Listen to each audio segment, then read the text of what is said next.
Today, we have another interview in action from the conferences that just happened down here in Miami and Orlando. My name is Bill Russell. I'm a former CIO for a 16-hospital system and creator of This Week Health, a set of channels dedicated to keeping health IT staff current and engaged. We want to thank our show sponsors who are investing in developing the next generation of health leaders: Gordian Dynamics, Quill Health, Tausight, Nuance, Canon Medical, and Current Health. Check them out at thisweekhealth.com/today. Here we go. All right, here we are from ViVE 2022, and we're here with Mark Amey from Alameda Health System. How you doing, Mark? I'm doing great. Thanks for having me here, Bill. Wow. You're actually pretty active on social media. I love how you use social media. I think we talked about this before, but I want to talk about it again because I think some CIOs use social media really well, and some ignore it. And I think it's a powerful tool, and you use it well to congratulate your team, success of projects, and those. So I'm able to look and say, hey, you got some really cool things going on at Alameda. Well, thanks. I try to put up the things that I think I'd be interested in if I was reading on it, and it's also a chance to really recognize my team members. It's become a little bit of a joke in my organization when I put stuff up. Everybody's like, "Oh my God, we got to go out and like whatever Mark put up there." But I think it's a lot of fun actually with it. We have a little bit of competition around it. So what is going on at Alameda? I think the last time we talked, you had just come through an EHR implementation. Yeah, we've been live on Epic for 2.5 years now, and so we went from basically going live, and our go live went really well, and very grateful to the team, our implementation partners, Epic, my own staff, of course, on that. But we went from that directly into the pandemic, so we never did that stabilization thing that you always talk about, and then the enhancements, all the stuff that you deferred. So we've actually been working from an IT end on that. We just got actually Epic 7 stars, and we're headed towards 8, which I'm pretty proud of, because that was definitely 2.5 years in. It was definitely a lift for us in there. Alameda, on kind of the bigger side of things, we're actually in our strategic planning process right now, and so that's been really exciting on how we're focused there, redefining some of the pillars on where we're going as an organization. Obviously, IS aligns then in with that piece of what we're doing, but I'm seeing good stuff coming out of that. So for those who don't know, Alameda is Oakland? Yeah, so we're based out of Oakland, 5 hospitals. 3 of them are acute care, what you'd consider to be the more traditional hospitals. Highland Hospital would be our largest and probably best known, especially with the emergency department there, which we do a lot of training out of, a lot of residency programs, very well known for that. We also have John George Hospital, which is a behavioral health hospital, actually the only acute level 1 trauma in the Oakland area. So we get a lot, especially during the pandemic. You're the only trauma in Oakland? For behavioral health, yes. Oh, behavioral health, yes. Oh wow. We also we have a fairly thriving ambulatory care, both specialty and primary care, and then about 40% of our business is actually post-acute long-term care patients. And a lot of people don't realize, when I took the job, I actually didn't know that. So do we see you over the bridge at all? Are you into the San Francisco area at all, or just? So personally, every day, because that's where I live. Professionally, no, we're purely in Alameda County. We're the safety net healthcare system for Alameda County. Okay. So very close relationship, obviously, with the county in that process, and around, the continuum of care, and really around health equity, which is a huge factor for us. Oh, I would think so. Access in that community, I would assume, I'm not going to ask you to reveal your pillars of your strategy, but access is a pillar of most health systems. Absolutely. We're still in the defining phase on our pillars, but they're going to be around, obviously, the patient, our care providers as well in that process, and then our community. And really partnerships with that. We deal with a lot of situations where we're boarding patients because we don't have a place to discharge them to. And that's we saw that a lot in the pandemic. Yeah. The hospital is one of the worst places. We dealt with it before the pandemic, but it's certainly become even worse during the pandemic. But the hospital is one of the worst places to keep a person that shouldn't be in the hospital. It's expensive. It's not where they get their best care. We're there to help get you better and then get you back to your home. But if you don't have a home to go to, that's obviously a problem. And so that's a lot of what we're working on. So access. I assume people are accessing you primarily through your ED still, is that? We have a fair amount of that. Our volumes have come back up since where they went on pandemic, but not as strongly as we would have expected at this point. Probably due to some of the ways. Is your population going telehealth? Are they going other ways, or are they just deferring care?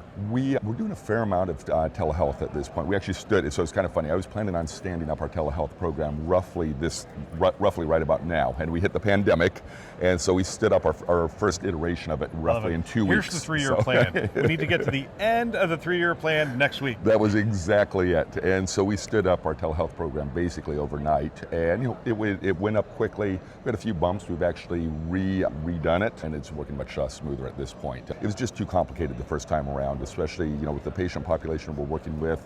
We want to keep things simple.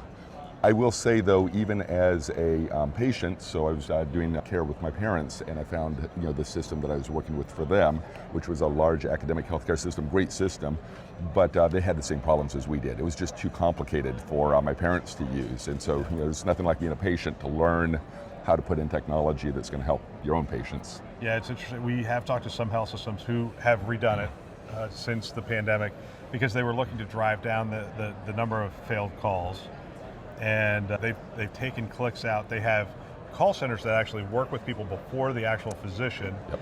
I mean, it's nice to have money, right? So you set up a call center to do this, to have all these things. And some of the health systems we talk to have a fair amount of money, and which is great. They can innovate for us. We can look at it and go, all right, we can do that, different scale, that kind of stuff. Well, at least for us, the trick was you have to be able to send it out via text message, and there has to be no client on the phone. It has to be all browser driven in order to work. So it's text, click the link, that, and it goes in your browser, and away you go. Talk to me about, and I'm giving you the tough ones. So the social determinants of health in a community like yours is so important. I've been talking to different health systems. I've actually been connecting health systems. All of them are on the, let's just say the starting line of this. It's not well developed, but it's making the connections between the social services, care services and whatnot, and the health system, and from the CIO perspective, creating the linkages so that we can see, so we could almost prescribe somebody to go out and do something that's not within our system, but get that information back. For sure. What happened here and that kind of stuff. Is that something you guys are looking at? We are, it's actually, I'm blessed because as I'm sure you can imagine with Alameda Health System, I have a ton of people that are way smarter than me thinking about this all the time. But we have a number of physicians, physician chairs, other operational leaders that are doing a lot of work around this with our population health and around equity in healthcare and how we drive that connecting with the community out, but also in reporting in our own system. So I'm blessed with a super great BI director, and he and his team have been doing a lot of work around developing these equity dashboards that really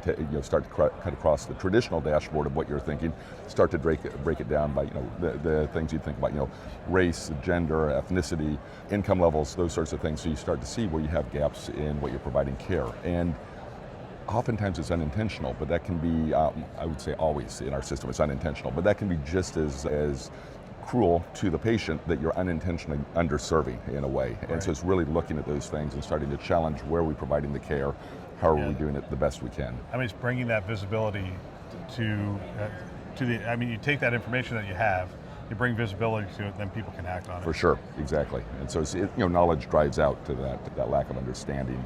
So I'm going to ask you about the conference. That's going to be my next question. My question now is, you came from UCSD, so San Diego. Yep. And you were an associate? Yeah, it's associate CIO down there. Worked for Chris Longhurst, Dr. Longhurst down there. So. Yeah, who's just a bundle of energy. Yes, he is. And, that's a new title, new role? Yeah, he's taken over as their chief medical officer in addition to keeping the IT world. So, in addition to keeping the CIO, chief medical officer and CIO and chief innovation officer or something. Yes, that's actually, yes, you're correct, Bill. That's his new title, chief innovation officer with that. So he's a busy guy. So going from, are there similarities to San Diego? I mean, it's urban. I mean, I guess that's one similarity. Are there other similarities, or was it very different?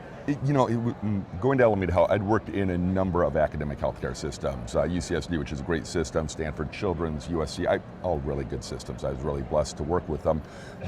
Working for a safety net was absolutely different. And it's different on our funding level, what we have for dollars. And so while we still need to accept failure, I mean, it's the fail fast mentality of the Bay Area, so you can succeed fast, we had less latitude financially in order, failures cost us a little bit more. So there was a challenge with that.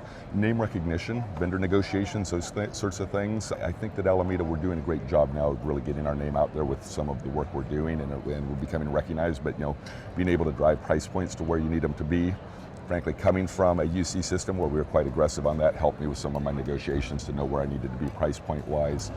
Our patient population is very different. You mentioned that San Diego is urban, and it is, but it really isn't, with what you think. I mean, I loved living down in San Diego, but a very different patient population that we were serving down there. I mean, Oakland is much more urban than... Yes, absolutely. And so, it's one of the reasons why our Highland Hospital is such a great, so Dr. English is our CMIO here. He's also a practicing emergency department doctor.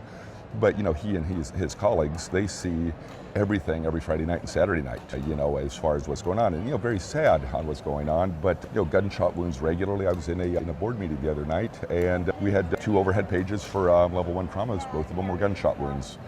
Our network was actually, one of our redundant links was actually taken down a couple weeks ago because somebody shot up the electrical distribution network in downtown Oakland, one of those areas. So, definitely gun violence and victims of that, either through direct victims or through impact in network services and so on like that are things we see. Amazing. Talk to me about the conference. So CIOs bringing Chime and health together, ViVE, but essentially it's a health conference and a Chime conference together. What are your thoughts? I mean, you've been to the big conferences. This is a little smaller, a little bit more manageable. I'm looking at aisle 1300. That's the last aisle. At HIMSS in previous years, it was like aisle 6,000. Yeah, this would have been the start of the front. Yeah. So a little more manageable. I mean, what have you found at this conference? I actually like the conferences a little smaller. HIMSS had gotten to a point, and HIMSS certainly has its place, and there's a lot of value there, especially if you're like in vendor selection. It's a great place to get all the vendors together and meet with them. One after another. People would ask me, it's like, what do you like about HIMSS? I'm like, well, I could meet with the executives from all these companies in 2 days. Yeah. So if you're going into a PAX selection, something like that, boom, it's the place to be. Other than that, I felt like I got lost in the shuffle on it. So this is the size that I felt pretty comfortable size-wise on this. The other thing I will say, which I was very skeptical coming into it, was the hosted buyer program with the speed dating. Yeah. I really liked that. I thought it was so well managed. I it was haven't heard actually a single person who doesn't like it. So describe it. So go in, and they did this really well. So first of all, you go into this app and you select who you want to meet with. And the vendor also has to agree, that they want to meet with you. But you match up, and so okay, well, I'm interested in cybersecurity because my CISO told me to look at this, or whatever it is. So you choose these folks, and so you get matches, and you block out the time that you're willing to meet with them. So I took time when I didn't have other meetings or other sessions I wanted to be in. And then you go in, and they've got a big clock on the wall. You got your table, you texted your table number. You walk over to your table, you sit down, the other person sits down, and you got 15 minutes, which is perfect time for me because I have the attention span of a mosquito, I sometimes feel like. Right. And so in 15 minutes. It makes them think through, all right, in the first 5 minutes, I've got to pitch my entire... Right. What do we want to what do we want to convey across? And there's no pressure then on how do I if it's something that turns out I'm not interested in, there's no pressure on how do I awkwardly wrap up the conversation. You've been there. You're describing speed dating. So yeah, 15 minutes. I mean, you get their pitch and whatever. You go, hey, this is probably not something we're going to do. And I heard somebody say, hey, yeah, we just talked for the next 10 minutes of, hey, how do you like the conference? What are you getting out of it? Exactly. Kind of and so yeah, it's quick, and then if I'm interested, grab a card and set up time to do more conversation down the road. But you get that really quick thumbnail conversation in there. So really enjoyed that, and was surprised because I didn't think I would. So yeah, it is a good process. Mark, thank you for your time. Really appreciate it. Always a pleasure. So thank you. Another great interview. I want to thank everybody who spent time with us at the conferences. It is phenomenal that you shared your wisdom and your experience with the community, and it is greatly appreciated. We also want to thank our channel sponsors who are investing in our mission to develop the next generation of health leaders: Gordian Dynamics, Quill Health, Tausight, Nuance, Canon Medical, and Current Health. Check them out at thisweekhealth.com/today. Thanks for listening. That's all for now.